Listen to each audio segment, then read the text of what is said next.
Hey guys, it's your girl Beatrice and welcome back to A Bee's Life.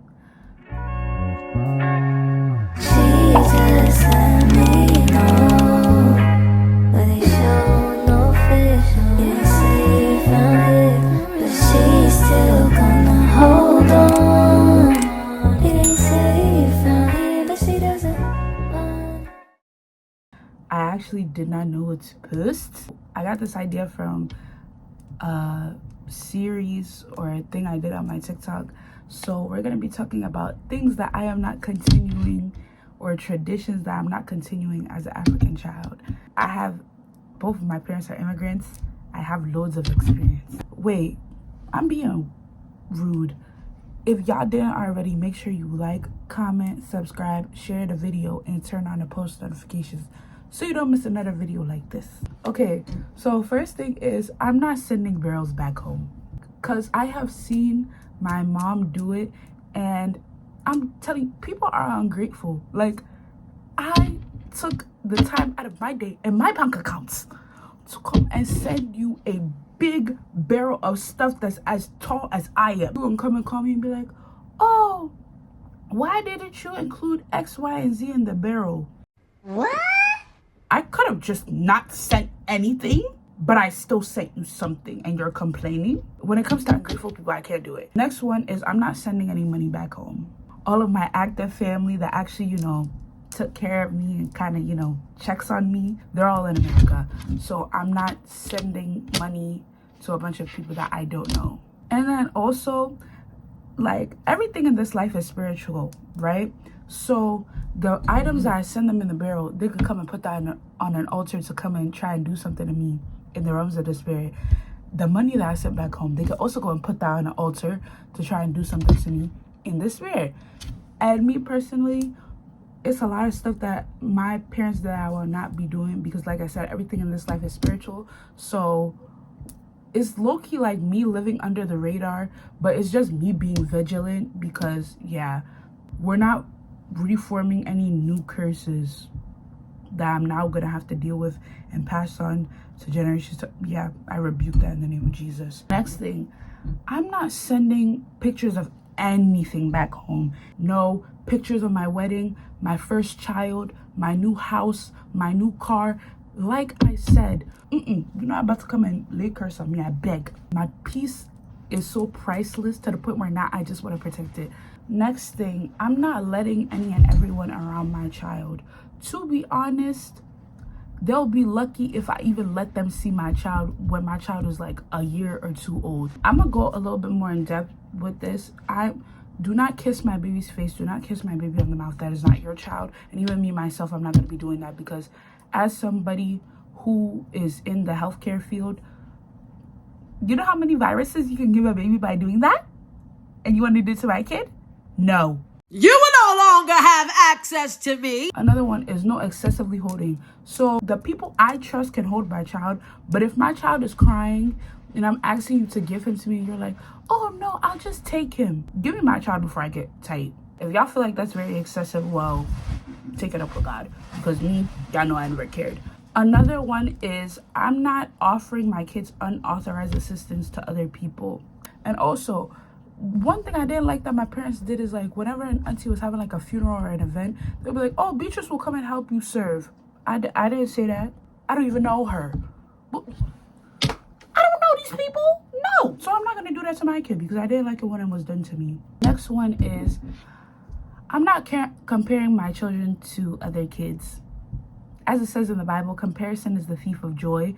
So me constantly comparing my kids to other kids is going to make me wish I had those kids instead of the ones that I do have. Some people are either barren, which means they can't have kids, or it's very, very difficult for them to have kids. So I feel like it's me being very ungrateful to compare or not be happy with the kids that I have when there are people that are literally struggling, crying, praying every single night to have a kid and they can't do it. I'm not implementing any gender roles inside my household. Boys and girls will learn to cook and clean and do things around the house by them. It's going to be a team effort because That is not, oh, the girl is supposed to do this and the boy is supposed to do that. These are basic human necessities. Why am I now putting it all on the girl and be like, oh, my daughter will do that while my son just goes and plays the game? So then the next thing is, I'm not commenting on any other child's weight, how tall they are, their facial expressions. If they have like acne, I'm not going to comment on what their face looks like, none of that. Because that was done to me since I was a kid. Like, they had a, I don't want to say the nickname, but it basically means like a fat person, like a very fat person. And they would say this to me since I was a kid. Some of them still say it to me now. And it's just like, I just find it to be unnecessary to comment on another person, their child's weight, their acne, like any type of unique feature that they have. That's not for me to comment on. That is God's child. And also that would be hypocritical because me too, I'm big. Why would I come and now call the next person's child big? Like, me myself, I'm big. Next one is, I will not be gossiping in the house of the Lord. And like I said in my last video, they have like this thing of like konkonsa aunties or aunties that like to gossip. Me personally, I just won't be one of them. I don't care. If somebody starts gossiping in my presence, I'm going to leave that conversation because, yeah, I just feel like that's not what God's house is meant for. It's not meant to gossip or do any of that stuff. Next one is, I'm not telling my kids' business or my own personal business to other people. I used to loathe when my mom would be on the phone telling an auntie, I don't care how long you've known this auntie, do not come and tell this auntie my business. Do not tell them what's going on with me at school, what I'm doing at home. Why are you telling people my business? I'm not gonna lie, it could be friends that you have for like 15, 20 years that have been an enemy all along, that are the reason behind, maybe, God forbid, your child being sick, you not being able to find a job. Sometimes it's your friends. And then I'm now coming to tell this friend when I don't even know that they're like not my real friend. I'm coming to come and tell them my business, my child's business. No. Like, when I say I'm living, it's like people will say I'm living under the radar or I'm being too like strict. But when you get this type of peace, you'll be strict as well, to the point where you're just gonna block anything that could like try to disturb it. Because listen, peace is priceless. And the peace that I found now, I'm not giving it up for anybody. I'm sorry. Never again. Next one is, I am not withholding basic necessities from my kids just because they didn't do something that I told them. So say I told them, like, my kids messed up the living room. I told them to clean the living room. They didn't do it and they went to sleep. The next morning, I'm not going to be like, oh, since you didn't clean the living room, you're not eating breakfast. Or, oh, what is it called? You're not eating breakfast. You can't take a shower. I've heard like some parents do that. And it's like, why are you withholding basic needs from your child just because they either forgot to do something or they didn't do something in the time frame that you wanted it? It sounds weird, right? It sounds unusual, right? So I'm not doing it. This is just a personal thing. My relatives will respect me and my kids' boundaries. And what I mean by that is, me right now, if I don't want to hug a relative, I'm not going to hug them. So if my child don't want to hug you, they don't have to. And you're not going to force them to do so. Because if somebody was forcing you to come and talk to that one sister that you haven't spoken to in years, you would have been pissed off. So why are you now forcing my child to come and give you a hug just because you're their auntie? And Nade, why do you want to hug me so bad? I'm going to start talking about the spiritual aspects of all these things. When I'm just saying like, oh, people can do stuff like in the spiritual realm to me by hugging me, me sending money to them, me sending them stuff, giving me a gift. Like, I've heard people go through this stuff. This is why I personally, I'm not doing it. Like, and then also, what's it called? In African movies, they use food, they use water. Some of them will even pick up the sand that you walked on to come and put it on an altar. That's how serious some of these people are.